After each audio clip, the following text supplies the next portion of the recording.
आज हमारे रंग संत समागम हरे।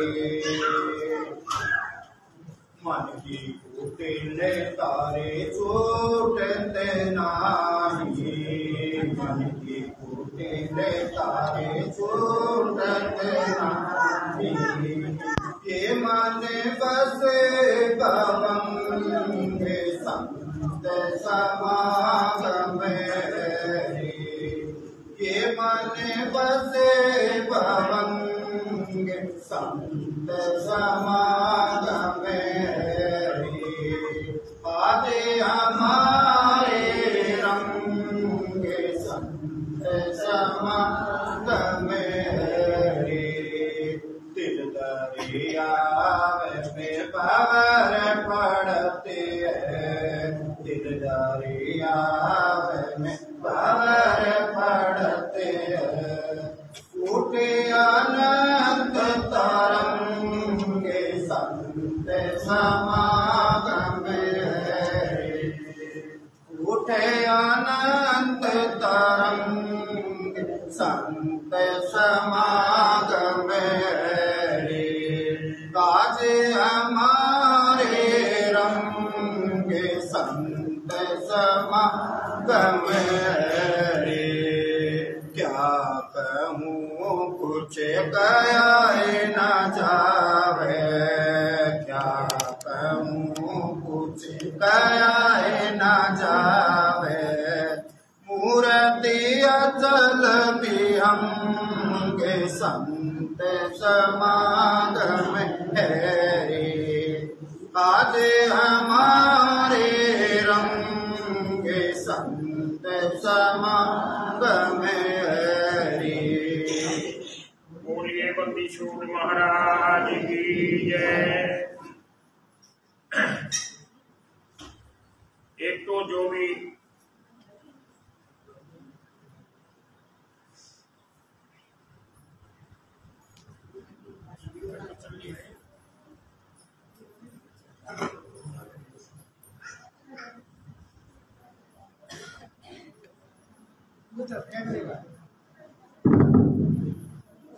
हेलो हेलो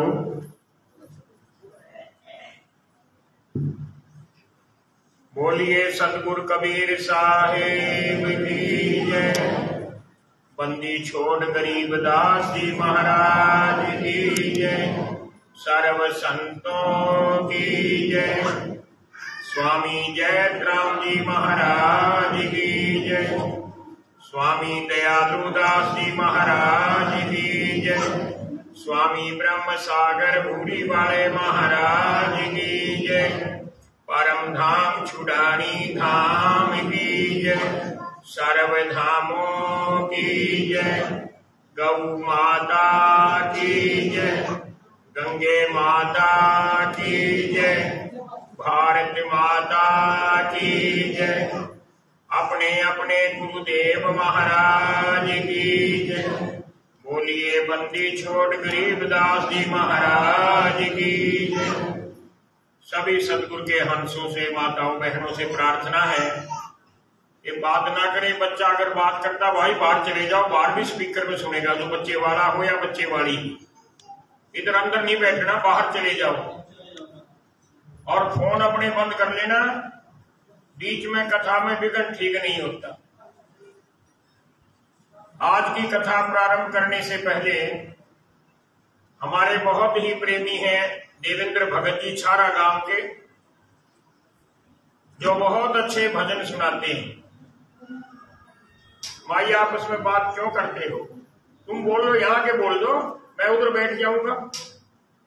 एक बार की कही हुई बात आप लोग मानते नहीं हो। ये बातें भूल जाया करो, यहाँ के परमात्मा का नाम लिया करो, अपनी बातों को गुप्त कर दिया करो।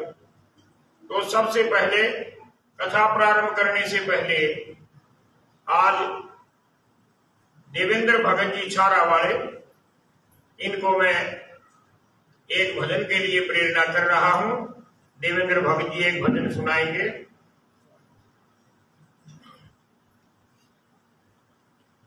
जय पूरे साधु साहेब नाम कबीर जपो रे साधो साहेब नाम कबीर।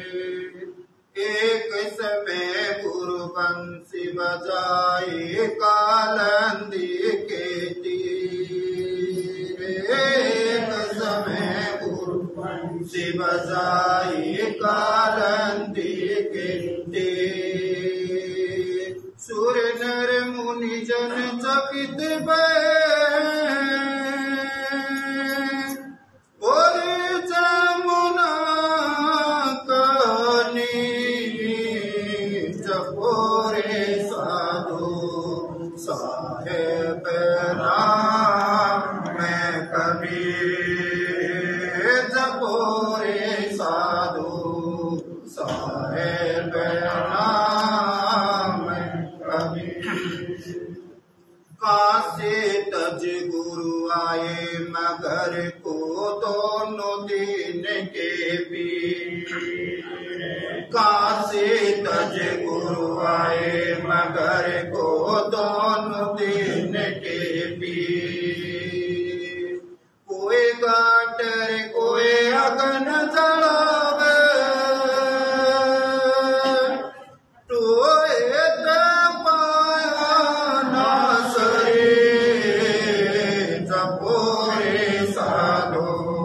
साहेब नाम कबीर जपो रे साधु सतगुरु सत्य कबीर। चार दाग से सतगुरु न्यारा अजरे अमरे शरीर। चार दाग से सतगुरु न्यारा अजरे अमर है शरीर। जगन्नाथ का मंदिर घर पे हट गए सागरनी जपो रे साधु साहेब नाम कबीर जपो रे साधु साहेब नाम कबीर। आशा रूपी संबंध हटाए ऐसे गुरु गंभीर। आशा रूपी संबंध हटाए ऐसे गुरु गंभीर। दास मलुक पुकार कहते हैं खोजो न खसम कबीर जपो रे साधु साहेब नाम कबीर जपो रे साधु सतगुरु सत्य कबीर। बोले मंदेश्वर भगवान।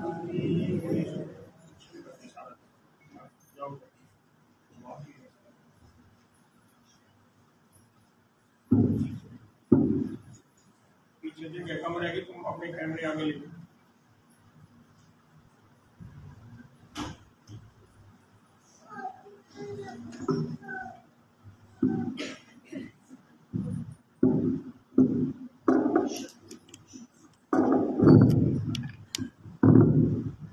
बैठ जाओ बेटा, इधर आ जाओ, इधर आ जाओ, रास्ते मत बैठो।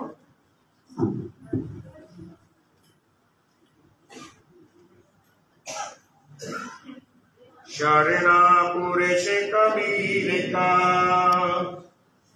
सब संतन की ओटे, गरीब दास रक्षा करें तब उन लागे चोटे। पूरन ब्रह्म कृपा निधान सुन के शव करतारे, गरीब दास मुझे दीन की रखियो बहुत संभाल। बंदगी, सुख नहीं तीनों लोके, चरण कमल के ध्यान से गरीबदास संतोषे। आज सत्य पुरुष कथा का 5वां दिन है। बंदी छोड़ सतगुरु सत कबीर पूर्ण परमात्मा जो परम धाम के वासी, अमरपुरी के वासी, अपने शब्द लोक निज लोक के वासी, हम जीवों के बंधन काटने के लिए इस मृत्यु लोक में पधारे। कलयुग में काशी में सतगुरु कबीर साहब का अवतरण हुआ। जेठ की पूर्णिमा जो परसों आ रही है, सतगुरु कबीर साहिब का प्राकट्य दिवस है। इसी उपलक्ष्य में परम धाम छतरी साहिब छुड़ानी धाम में, जिला झज्जर हरियाणा में, ये सत्य पुरुष कथा का आयोजन हो रहा है। परसों प्रातः सही 8 बजे सतगुरु जी के 5 स्वरूप, गुरु जी के स्वरूप, घूड़ी बालों के स्वरूप, उनकी शोभा यात्रा है। थोड़ा सा मैं निवेदन करूंगा माताओं बहनों से। कईयों ने फोन किया है, कईयों ने संदेशा भेजा है कि महाराज जी क्या ड्रेस पहने। वैसे तो ये मातृशक्ति जो है, जो भी कोई हिंदुस्तान की संस्कृति के अनुसार कोई भी परिधान पहने वो पूजनीय होती, लेकिन संतों का सफेद रंग, पीत रंग, पीला रंग, भगवा रंग, यही प्रमुख माने जाते हैं। तो आप सफेद वस्त्र भी पहन सकते हैं, भगवा वस्त्र भी पहन सकते हैं, और पीत वस्त्र जिसको पीलिया बोलते हैं, सबके घरों में होता है। तो आप उसका भी परिधान पहन कर आ जाए यात्रा में। तो बंदी छोड़ गरीबदास महाराज जी के इस परम धाम में ये शोभा यात्रा है। सही 10 बजे मूर्तियों की प्राण प्रतिष्ठा होगी और 11 बजे सतगुरु जी की गरीबदास साहिब की वाणी के अखंड पाठ की पूर्णाहुति हो जाएगी। बेटा आगे आ जाओ। और 12 बजे बंदी छोड़ साहिब का अखंड भंडारा, अटूट भंडारा प्रारंभ हो जाए। आज से ही भक्त लोगों का आना प्रारंभ हो गया है। हरियाणा से, उत्तर प्रदेश से, पंजाब से, हिमाचल से भी प्रेमी आए हैं मेरे लिए, पटका लेकर आए कि महाराज जी आपके लिए लेकर आया, धारण कर लिया। इधर मध्य प्रदेश से भी आएंगे, उत्तर प्रदेश से, उत्तराखंड से, राजस्थान से। कल से सब लोगों का जुटना प्रारंभ हो जाएगा। जिनके पास अपने साधन है वो परसों समय पर आएंगे। तो कबीर साहिब का जो प्राकट्य दिवस है, इससे बड़ा खुशी का पर्व, आनंद का पर्व हमारे लोगों के लिए और कोई नहीं। तो आइए अब कथा प्रारंभ करते हैं। 5वां दिन है। पहले के 4 दिनों में मैंने आप लोगों को सतगुरु कबीर साहिब के बाल्यकाल की दिव्य लीलाओं के बारे में बताया। युवावस्था में जो लीलाएं दिखाई वो बताया, और फिर बताया था कि बादशाह बिलोल लोधी का लड़का सिकंदर लोधी सम्राट बन गया, दिल्ली के आसन पर बैठ गया, सिंहासन पर विराजमान हो गया। कबीर साहिब से जो लोग, चाहे वो ब्राह्मण थे या काजी मुल्ला थे, मौलवी थे, जो कबीर साहिब की प्रसिद्धि को सुनकर, उनकी बढ़ती हुई कीर्ति को, उनके आभा मंडल को देखकर परेशान नहीं थे, बल्कि उनसे ईर्ष्या रखने लग गए कि कबीर में ऐसा क्या करिश्मा है, क्या दैवीय शक्ति है कि हिंदू भी और मुसलमान भी, दोनों ही संप्रदाय, दोनों ही जाति मजहब के लोग कबीर के शिष्य बनते जा रहे। लाखों की संख्या में नाम की दीक्षा ले ली, सत्य नाम के उपासक बन गए। आखिर में जब उन्होंने बादशाह सिकंदर लोधी को भड़का लिया कि ये आपकी सल्तनत के लिए एक खतरा पैदा हो गया है। मुसलमानों के लिए तो खुदा से बढ़कर कोई नहीं, हिंदुओं में भगवान से बढ़कर कोई नहीं, और देश में बादशाह से बढ़कर कोई नहीं। लेकिन ये कबीर क्या है? कहता है कि मैं ना तो हिंदू हूं ना मुसलमान हूं, और जब आपके यहां पर आया आपको सजदा भी नहीं किया, आर्निश नहीं किया, सलाम नहीं किया। इतना उद्दंड है, इसको सजा मिलनी चाहिए। 8 बार कसनी बादशाह सिकंदर लोदी ने ली। कसनी कहते हैं इम्तिहान को, परीक्षा भी। भाई आवाज मत करो, बच्चे वाली बाहर चली जाए, वहां भी स्पीकर सुनता है, कृपा करें। आपको कथा से वंचित नहीं कर रहा हूं, बाहर बैठ जाओ, जाइए। मैं पहले भी कह चुका हूं कि छोटे बच्चों वाली कथा में नहीं आए, बाहर स्पीकर में सुन लें, क्योंकि आपकी वजह से कथा में विघ्न पड़ता है। तो सतगुरु जी ने बादशाह सिकंदर लोदी के दरबार में मरी हुई गाय को जिवा दिया और उसका दूध पिया। बादशाह सिकंदर बहुत प्रभावित हुआ, लेकिन बादशाह का जो पीर था शेख तकी, जो पहले कबीर साहिब के तरफ झुकाव दिखाई देता था उसका, लेकिन बाद में वो कबीर का पक्का दुश्मन बन गया, क्योंकि बादशाह सलामत कबीर के चमत्कार से, दिव्य लीला से प्रभावित होना प्रारंभ हो गए थे। अब कहीं बादशाह तेरी अनदेखी ना कर दे, तो वो भी मुल्ला मौलवियों के साथ और शिकायत लेकर जो काशी के ब्राह्मण और मौलवी आए थे उनके दल में शामिल हो गए और बादशाह को भड़काने लग गया। बादशाह के कान नहीं होते, सुनी सुनाई बातों पर यकीन कर लेता, अपना ज्ञान नहीं करता। कभी अपनी आंखों को देखकर यकीन नहीं करेगा, लेकिन काना फूसी पर यकीन कर लेता है, कच्चे कान होते। बादशाह भी बातों में आ गया, ठीक है कबीर का इलाज शुरू कर। परीक्षा लेनी प्रारंभ कर दी। पहले तो गाय काट दी, सतगुरु जी ने उसको जिंदा कर दिया। अगली परीक्षा क्या ली? जो पीर था शेख तकी, वो बड़ा तांत्रिक था। उसने एक छोटा सा घड़ा लिया, उसने सुराख कर लिया, बेसन का एक पुतला बनाया और उसमें एक शैतानी रूह को बैठा दिया। आकाश मार्ग से कबीर को मारने के लिए झोंपड़ी की तरफ जाने का आदेश दे दिया। साहेब कबीर के झोंपड़ी के आगे कुत्ता बैठा था। वो जो मूठ थी, जिसको हमारे इलाके में घाल बोल देते हैं, वो घाल भी कुत्ते के ऊपर जाकर पड़ी, कुत्ता मर गया। कबीर साहिब को बड़ी दया आई, तेरे को मारने के लिए मूठ आई थी, एक बेचारा कुत्ता मारा गया। साहिब कबीर ने उसके सिर पर हाथ रख दिया, कुत्ता जिंदा हो गया और मूठ को कहा कि जिसने तेरे को भेजा है जाकर उसको सबक सिखा।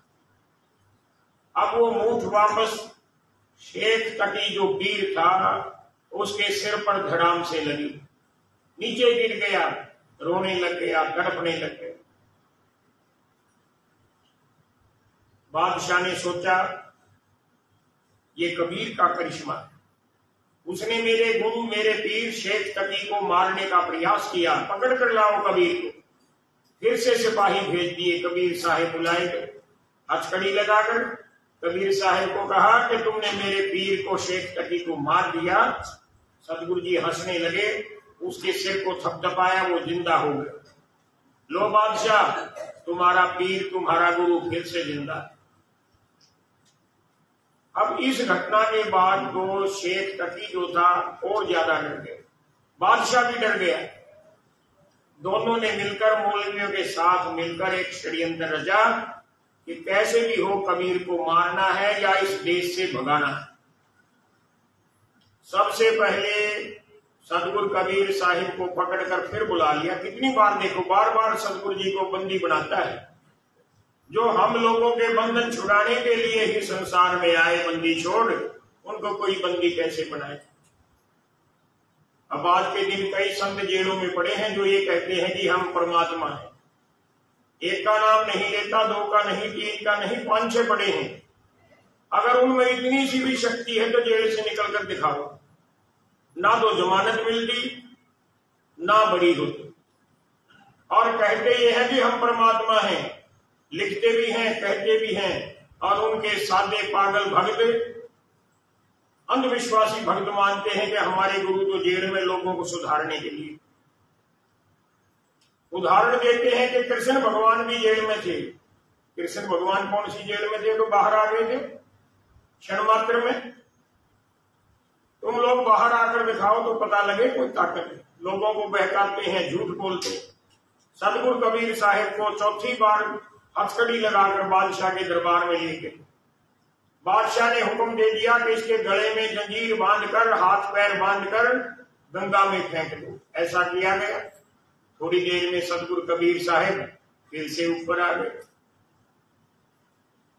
अगली बार कहा कि हमसे गलती हो गई, अब की बार इसके गले में रस्सा डालकर, जंजीर डालकर बहुत बड़ा पत्थर, शिला, और फिर नाव में बिठाकर बीच धारा में जाकर धक्का दे दो। ऐसा ही किया गया, लेकिन वो पत्थर भी तैरने लग गया, जंजीर टूट गई। उसी पत्थर पर बैठकर सतगुरु कबीर साहिब गंगा के किनारे आने लगे। गरीबदास महाराज जी ने सारी कथा लिखी कि नीचे नीचे गंगा जल, ऊपर आसन थीर, गरीबदास जुल्हाट है, बैठे सतगुरु कबीर। सतगुरु जी की वाणी में कथा है सारी।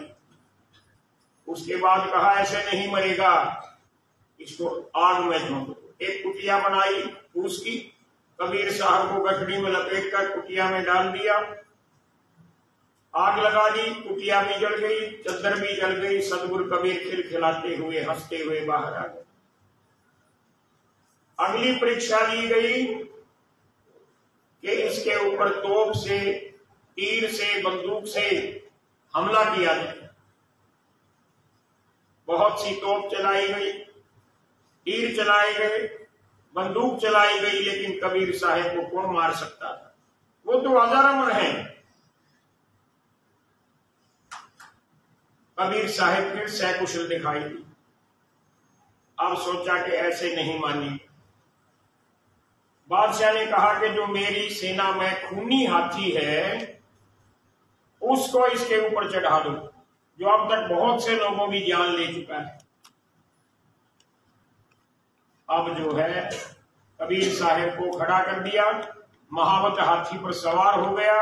हाथी ने चिंगार मारी और कबीर साहिब की तरफ अपना पैर उठाकर दौड़ने लगा।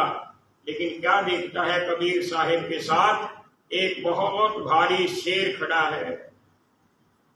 हाथी डरकर उल्टा भाग गया। बादशाह ने कहा दोबारा कोशिश करो। हाथी को दोबारा दौड़ाया गया तो क्या देखते हैं कि सतगुरु कबीर साहिब ने ही शेर का रूप धारण कर लिया। आधा उनका धड़ जो है शेर का और पीछे नर का, नरसिंह रूप धारण कर लिया। हाथी तो भाग गया, लेकिन बादशाह अपने सिंहासन से डरकर गिरकर नीचे पड़ गए। और नीचे क्या पड़ा, उसके बाद उठा तो सतगुरु के चरणों में नतमस्तक हो गए कि मेरी सारी गलतियां माफ करो, आज से मैं आपका मुरीद बन गया। मैं किसी पीर की बात नहीं मानूंगा, काजियों की बात नहीं मानूंगा, पंडितों की बात नहीं मानूंगा, और आप मुझे क्षमा करें। आप जरूर कोई दिव्य शक्ति हैं, आप फरिश्ते हैं, आप खुदा के बंदे हैं, मैं आपका मुरीद हूं। उस दिन से बादशाह ने शैतानी करनी छोड़ी। लेकिन शेख तकी जो था उसने मन में ठान लिया कि बादशाह तो बहकावे में आ गया, अब मैं अपनी तरफ से कोशिश करूं। पहली कोशिश क्या हुई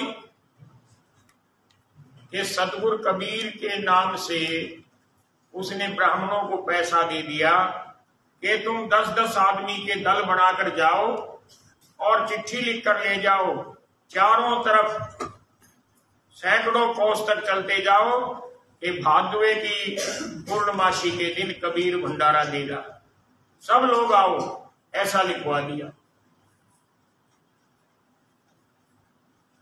नतीजा क्या हुआ? दूसरे दिन से ही लोग आने शुरू हो।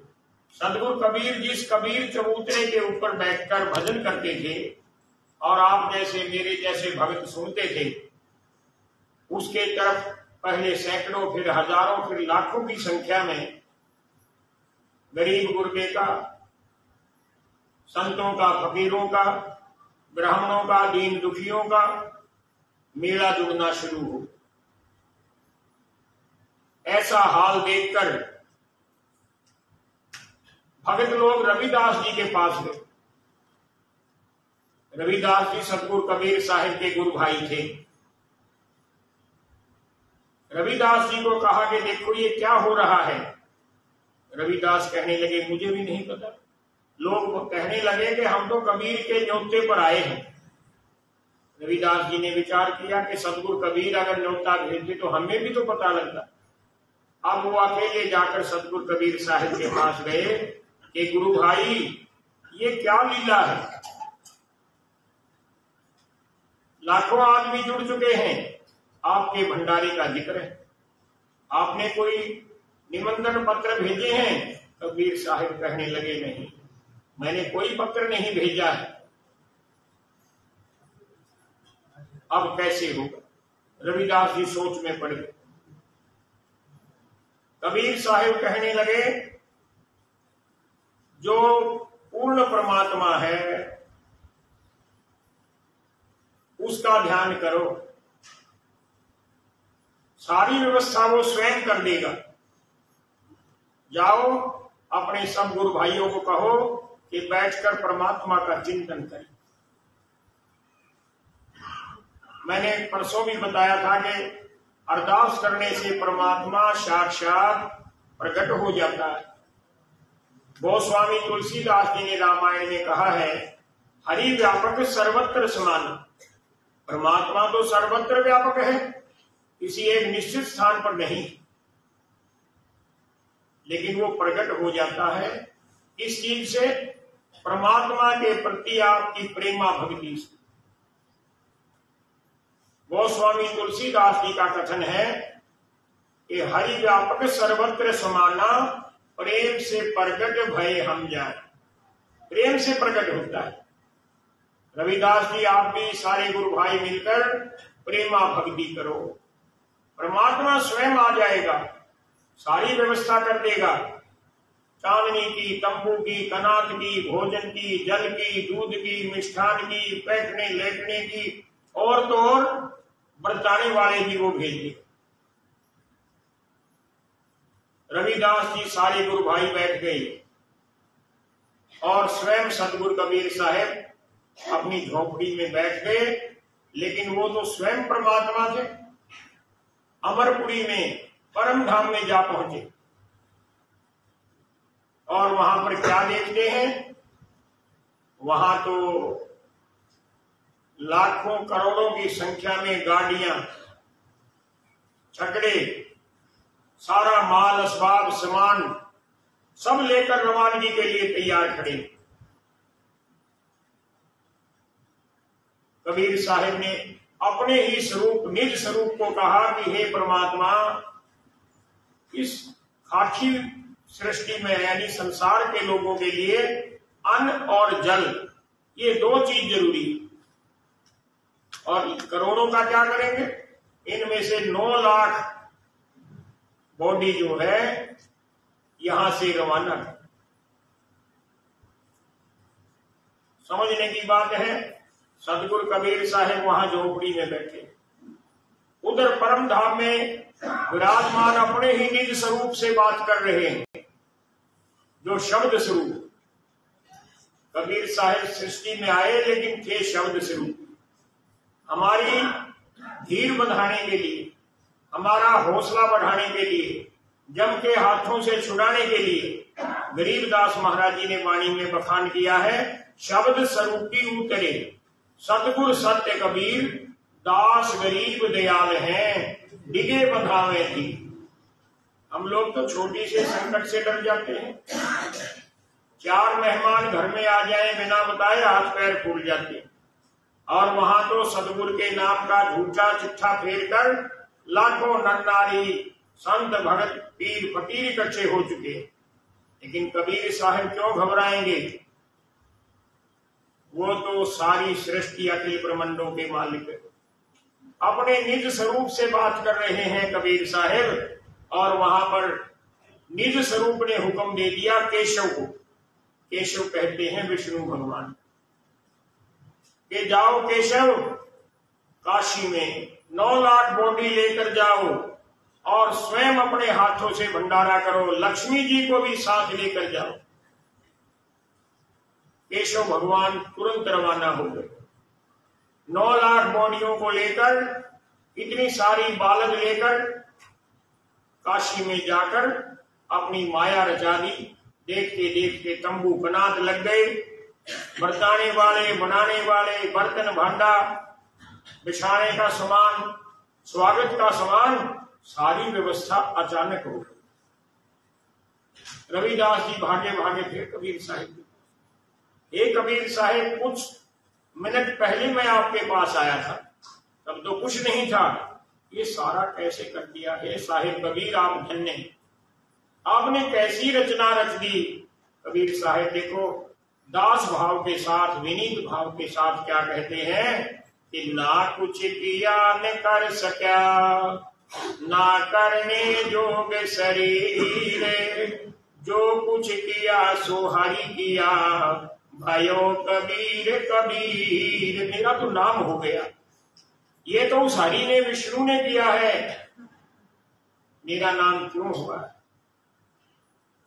अब इसका एक अंतर समझो।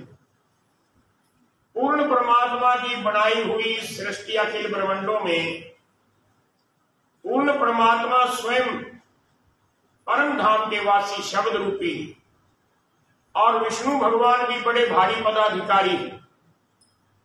सृष्टि को जो अच्छे कर्म करे, पूरे करे, ये सब देखकर उनके जीवन यापन के, उनके निवास की व्यवस्था करके पालन करते हैं सृष्टि का। लेकिन वो स्वयं जन्म मरण के बंधन में है। वो खाकी सृष्टि के मालिक हैं और सदगुरु जी नूरी सृष्टि के मालिक। अब कबीर साहिब अपने शब्द लोक से जब खाकी सृष्टि में आ गए, पृथ्वी लोक पर आ गए, तो उनका कार्य पूरा करने के लिए खाकी सृष्टि के मालिक विष्णु भगवान को तो आना ही आना। जैसे कोई हमारे यहां मेहमान आए तो हमने सत्कार करना ही था। चारों तरफ भंडारे का जय घोष होने लग गया। गरीबदास महाराज जी ने इस सारी घटना को एक शब्द में लिख दिया। एक ही शब्द में क्या लिखा? आया है बंजारा केशो, आया है बंजारा केशो, काशी लाया माल अपारा केशो, आया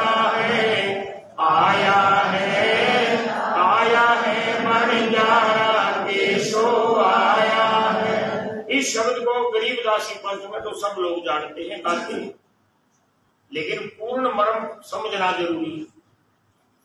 एक शब्द, एक साखी पढ़ ली, सुन ली, अपनी बुद्धि से अनुमान लगा लिया, लेकिन अगर पूरा अर्थ, शब्द अर्थ, सरल अर्थ, भाव अर्थ और निहित अर्थ नहीं समझ में आया तो उतना आनंद नहीं है।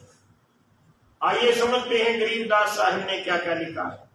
9 लख बोटी भरी विशंबरे, 9 लख बोटी भरी विशंबर, दिया कबीर भंडारा केशो आया है, आया है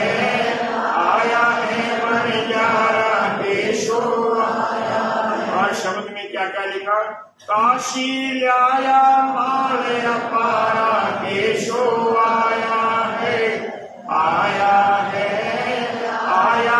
बंजारा मनिजारा केशो आया। सारे बोलो भाई, आया है मनिजारा केशो आया। काशी आया मालय पारा केशो आया है मनिजारा केशो आया है। अब एक एक बात गरीबदास महाराज जी ने खोल कर,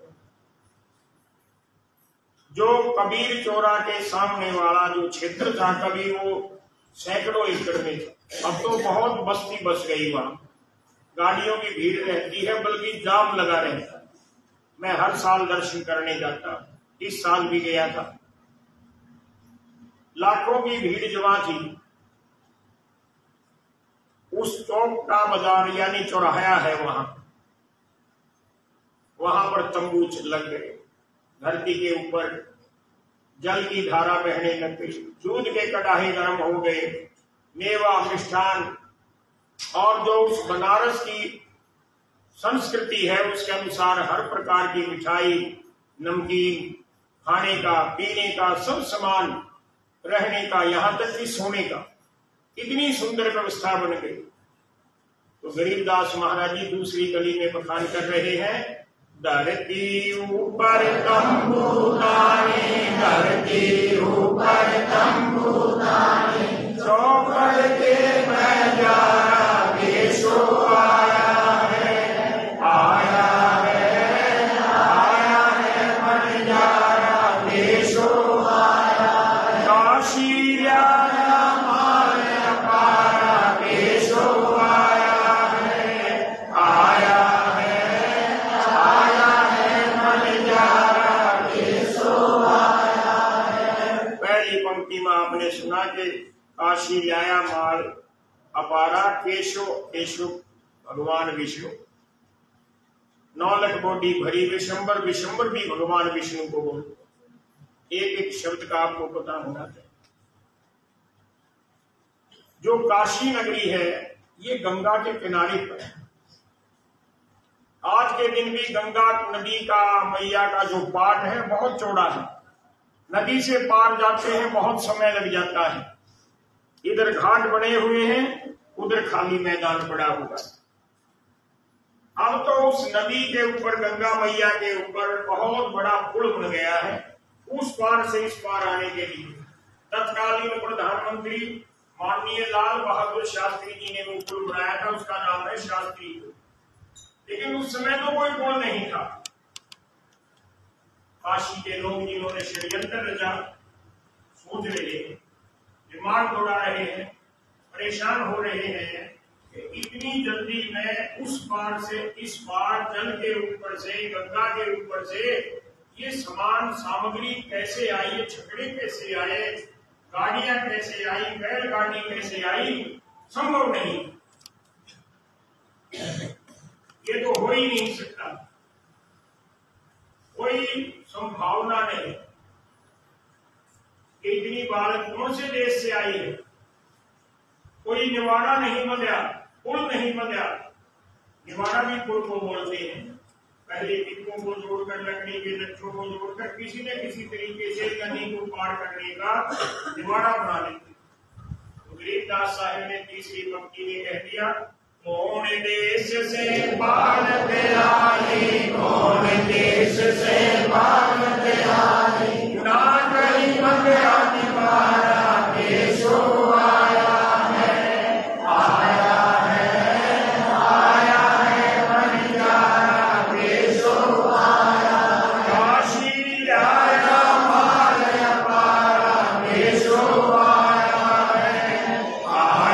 है मनिजारा केशो आया है। थक लिए, हार गए, सोचते रहे कि क्या हुआ, कैसे हुआ, किसने किया। आखिर में सोच लेते हैं कि ये इस कबीर की ही करामात है। यही इतना ताकतवर है, जो मर्जी कर सकता है। हमारे शास्त्रों में कथन है, मूकम करोति वाचालम। जो व्यक्ति मूक है वो ज्यादा बोलने वाला हो सकता है, पंगु लंघते गिरिम, जो लंगड़ा लुल्ला है वो पहाड़ को भी पार कर सकता है। यत कृपा तम है बंदे, हे परमात्मा जिस पर तेरी कृपा हो जाए, परमानंद मात्र,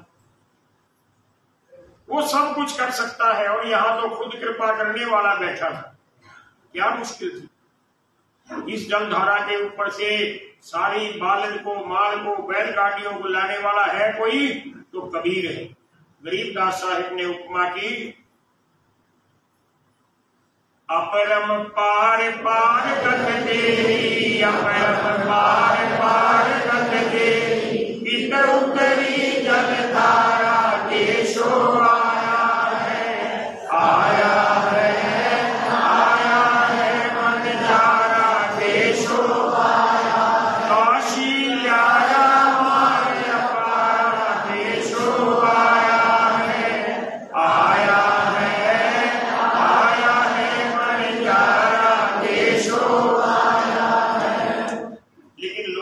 दिमाग में जो षड्यंत्र रचने वाले थे, कबीर को नीचा दिखाने वाले थे, उनके मन को शांति, एक साइड में बैठ गए, चर्चा करने लग गए।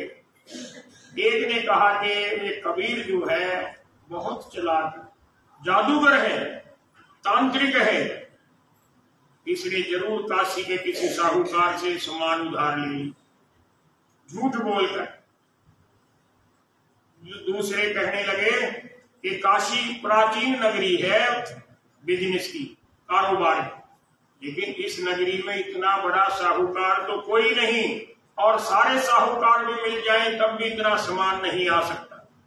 और फिर सेकंडों के हिसाब से व्यवस्था हो गई, नहीं, ये बात भी झूठ है।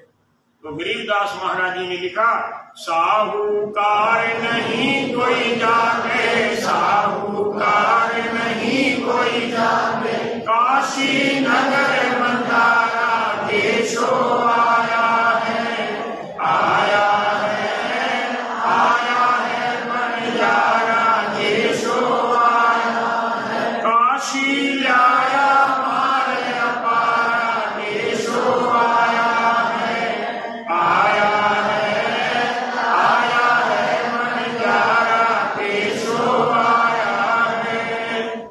नतीजा नहीं निकाल सकते। जो आप जैसे मेरे जैसे भक्त लोग थे, उनको तो पूर्ण यकीन था कि ये सब मेरे सतगुरु की कृपा है, उनकी दया है, उनकी लीला है, उनकी रचना है। लेकिन दूसरे लोगों के मन में अधीरता होती, फिर वो आकर आप जैसे मेरे जैसे लोगों के पास आए कि भाई हमारे यहाँ शंका जो है उसका निराकरण, समाधान बताओ, ये कैसे हुआ, किसने किया।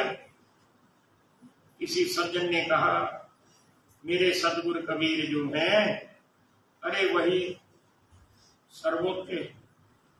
खुद कबीर साहब से जब सिकंदर ने पूछा, आप पीर हैं, फकीर हैं, कुतुब हैं, गौस हैं, औलिया हैं, तांत्रिक हैं, सतगुरु कबीर साहब ने क्या जवाब दिया, हम ही अलग अल्लाह, कुतुब गौस और पीर, हम सब कुछ हैं, लेकिन हम एक को मानने वाले, इसलिए सारी शक्ति आ गई, और वो तो पूर्ण परमात्मा का अवतार। हिंदू नहीं थे, मुसलमान नहीं थे, जाति पाति संप्रदायवाद को मिटाने के लिए, जीव के बंधन को छुड़ाने के लिए अपने शब्द लोक से, निज लोक से यहां पर आए। इसलिए गरीबदास साहिब ने लिख दिया कि शब्द स्वरूप भी उतरे सतगुरु सत्य कबीर, दास गरीब दयाल हैं, डिगे बधावे जी। और सतगुरु कबीर साहेब बंदी छोड़ गरीबदास साहिब दो नहीं थे। गरीबदास महाराज जी ने इस वाणी में जगह जगह पर लिखा है कि हम ही कबीर, स्पष्ट कर दिया। और जयतराम महाराज जी ने लिख दिया कि नगर अमान तुम्हार है, अमरापुरी स्थान, दास गरीब कबीर हैं, कबीर गरीबम जान। मोहर लगा दी तो शब्द की एक कली अभी रहती। विरोधी लोग सब वो स्वयं अपनी कल्पना मात्र से, हमारे को तो काम करने के लिए, फल पाने के लिए बहुत मेहनत करनी पड़ती है, उसकी तो कल्पना मात्र से सृष्टि की रचना हो जाए। कितना विराट है, कितना बड़ा है।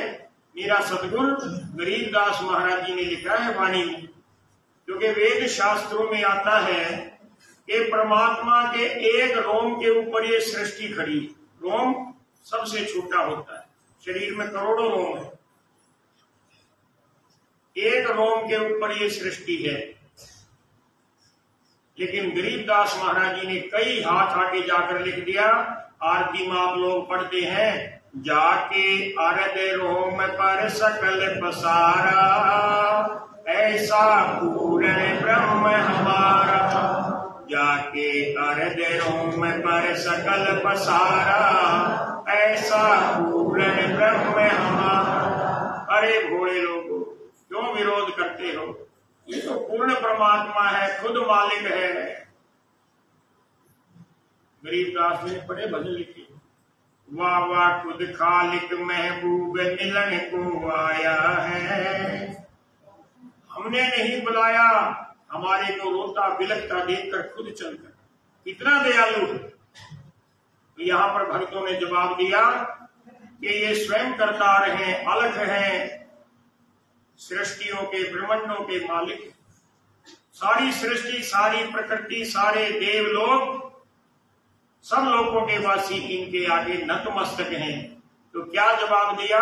दास गरीब कलप से उतरे, दास गरीब कलप से उतरे, आप अलग करता देशो आया है, आया है, आया है बंजारा देशो आया है। काशी लाया माल अपारा देशो आया है, आया है, आया है बंजारा देशो आया है।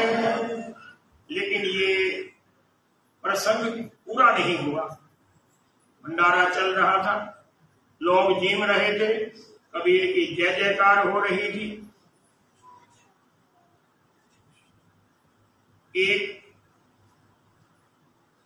किसी ने जाकर बादशाह को बता दिया, क्योंकि उस समय सिकंदर लोधी की छावनी काशी में ही थी, कि बहुत बड़ा भंडारा।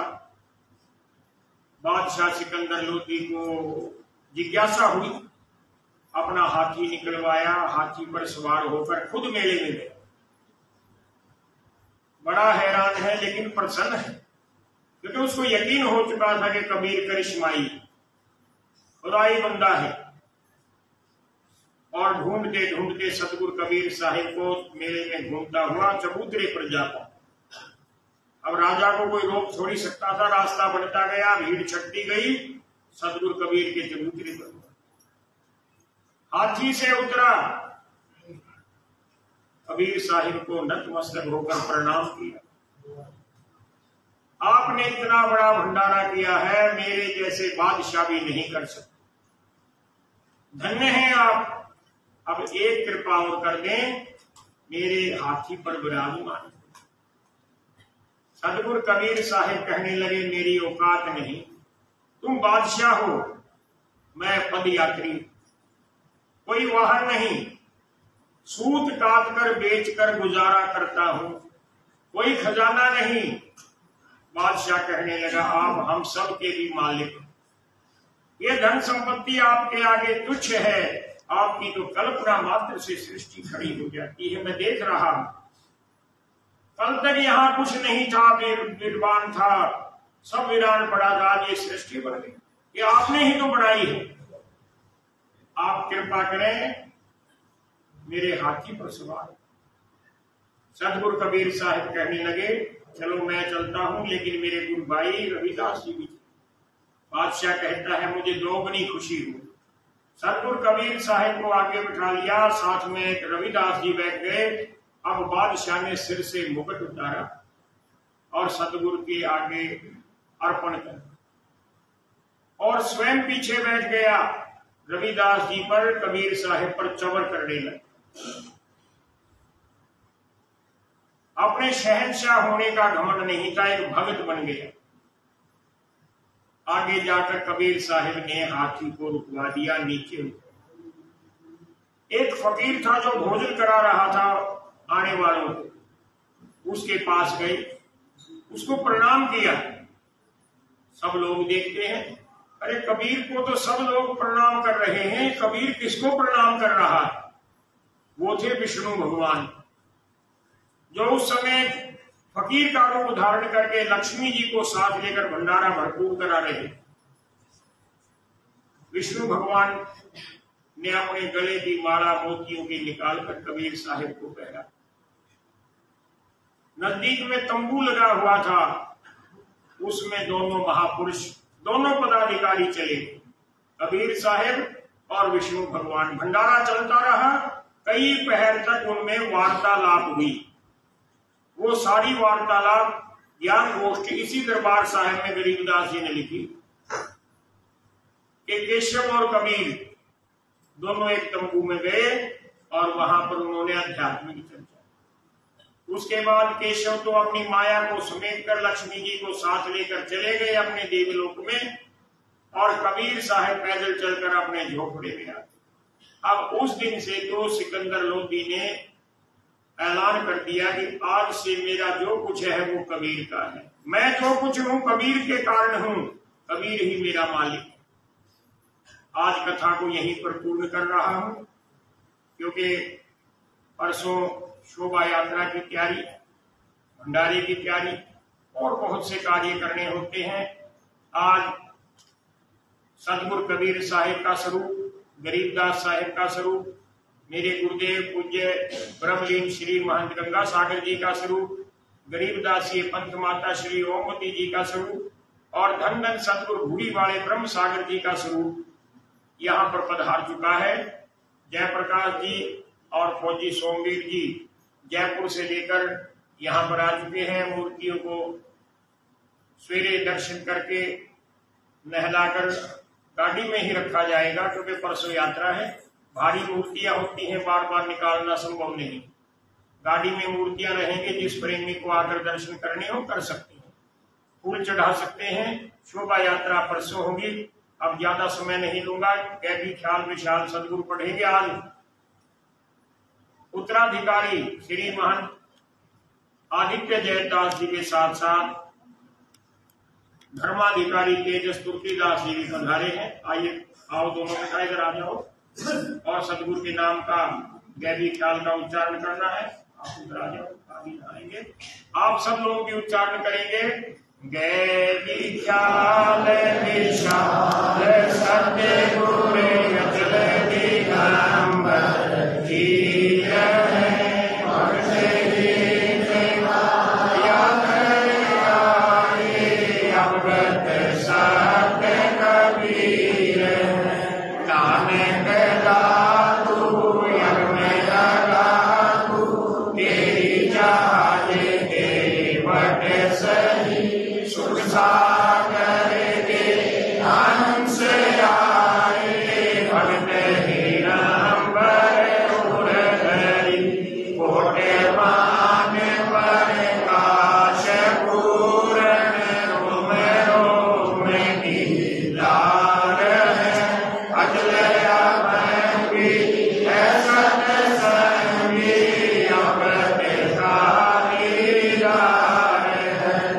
सतगुरु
प्रार्थना है, पहले महापुरुषों को प्रसाद दे, फिर माता बहनों को, फिर पुरुषों को, और तब तक महाराज जी राम जी दास एक दो भजन सुनाएंगे।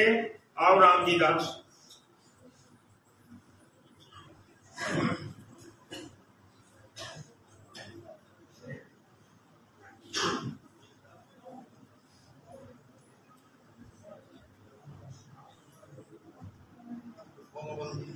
महाराज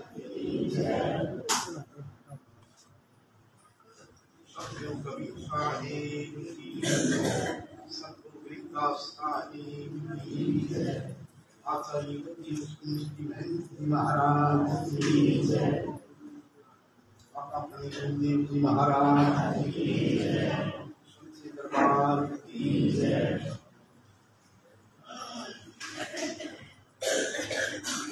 शरणा पुरुष कबीर का सत्संग की लोटे गरीब दास रक्षा करे अभूल आके छोटे